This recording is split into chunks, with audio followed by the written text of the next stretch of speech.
বদলের বাংলাদেশে একই হাল, কোনো কিছুই ঠিক করতে পারলি না মোহাম্মদ ইউনূস। হাসিনার আমলে যে অবস্থা ছিল, দেশের ইউনূসের আমলে সেই পরিস্থিতি আরো খারাপ হলো। শিক্ষাক্ষেত্রে অরাজকতা, অনির্দিষ্টকালের জন্য বন্ধ ঢাকা মেডিকেল কলেজ, আবারও অশান্ত বাংলাদেশ। কিন্তু ফের কেন এমন সিচুয়েশন তৈরি হলো? এই পরিস্থিতির জন্য দায়ী কে? কেন অনির্দিষ্টকালের জন্য বন্ধ হয়ে গেল ঢাকা মেডিকেল কলেজ? দেখুন আবার কেন অশান্তি ছড়ালো গোটা বাংলাদেশ জুড়ে।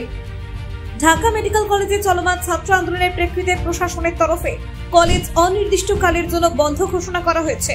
এই ঘোষণা আসে তখনই যখন ছাত্ররা তাদের আবাসনের দাবিতে সরব হয়ে 5 দফা দাবি তুলে ধরে টানা আন্দোলন চালিয়ে যাচ্ছিলেন। কলেজের ছাত্রাবাসে দীর্ঘদিন ধরে রক্ষণাবেক্ষণের অভাবে ভয়াবহ অবস্থা সৃষ্টি হয়েছে। কোথাও ছাদের প্লাস্টার খসে পড়ছে, কোথাও আবার ঘরের ভিতরেই লোহা বেরিয়ে এসেছে। এই অবস্থায় ছাত্রছাত্রীরা কলেজের অভ্যন্তরে রাত্রি যাপন করতে পারছেন না নিরাপদে, ফলে তাদের একাংশ রীতিমতো রাস্তায় ঘুমাতে বাধ্য হচ্ছেন। ছাত্রদের দাবি, বহু বছর ধরে তারা অনিরাপদ এবং অস্বাস্থ্যকর পরিবেশে বাস করছেন। বারবার আবাসন ব্যবস্থা সংস্কারের অনুরোধ জানানো সত্ত্বেও কোনো স্থায়ী ব্যবস্থা নেওয়া হয়নি। আন্দোলনের মূল কেন্দ্র হয়ে দাঁড়িয়েছে শহীদ ডাক্তার ফজলে রাব্বি হল এবং শহীদ মিন্টু হল, যেগুলি বর্তমানে ব্যবহারের অনুপযোগী হয়ে উঠেছে।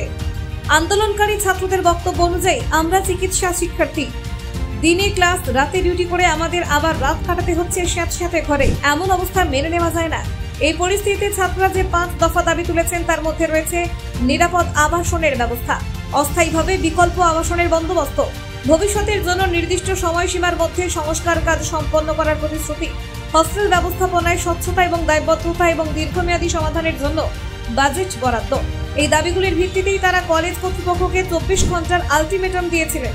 কিন্তু দাবি পূরণের বদলে কলেজ কর্তৃপক্ষ হঠাৎ করে এক বিজ্ঞপ্তি জারি করে জানিয়ে দেয় কলেজ অনির্দিষ্টকালের জন্য বন্ধ করে দেওয়া হচ্ছে এবং সকল ছাত্রছাত্রীকে হস্টেল খালি করে দিতে হবে। শুধুমাত্র ফাইনাল বর্ষ এবং বিদেশি শিক্ষার্থীদের জন্য এই নির্দেশ কার্যকর নয়। এই সিদ্ধান্ত আরো ক্ষোভ উস্কে দেয় ছাত্রদের মধ্যে। অনেকেই বলেন, আমরা তো কলেজ বাঁচাতে আন্দোলন করছি, কিন্তু আমাদের বরং শাস্তি দেওয়া হচ্ছে।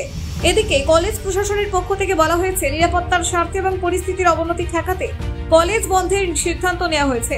অধ্যক্ষ ডাক্তার কামরুল হাসান বলেন, আমরা চাই ছাত্রদের দাবি যথাসম্ভব পূরণ হোক, কিন্তু নিরাপত্তাও অগ্রাধিকার।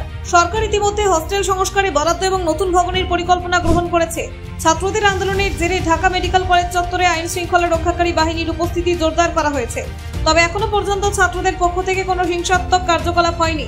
তারা প্লাকার্ড হাতে শান্তিপূর্ণভাবে অবস্থান করছেন এবং সোশ্যাল মিডিয়ায় তাদের দাবিগুলি তুলে ধরছেন। আন্দোলনের প্রতি সহানুভূতি প্রকাশ করেছেন সমাজের বিভিন্ন স্তরের মানুষ, চিকিৎসক মহল এবং শিক্ষা বিশারদরাও। এই ঘটনায় শিক্ষা মন্ত্রণালয় ও স্বাস্থ্য মন্ত্রণালয় নজর দিয়েছে।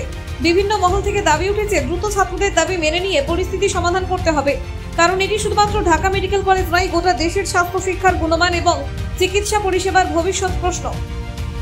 Bureau report, Bangla digital TV.